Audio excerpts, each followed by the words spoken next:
Knowing how to draw circles is one of the most important things anyone wanting to draw should learn how to do. Lots of objects are rounded and circular, yet so many people do it wrong. They try to draw with their wrist, like that.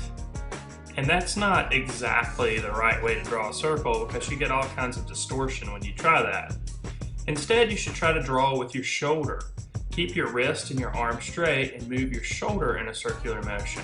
I usually start a few inches away from the paper and slowly bring the pencil down to the surface and draw several circles.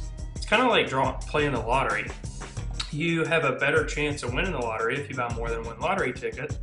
You have a better chance of drawing an accurate circle if you draw several circles.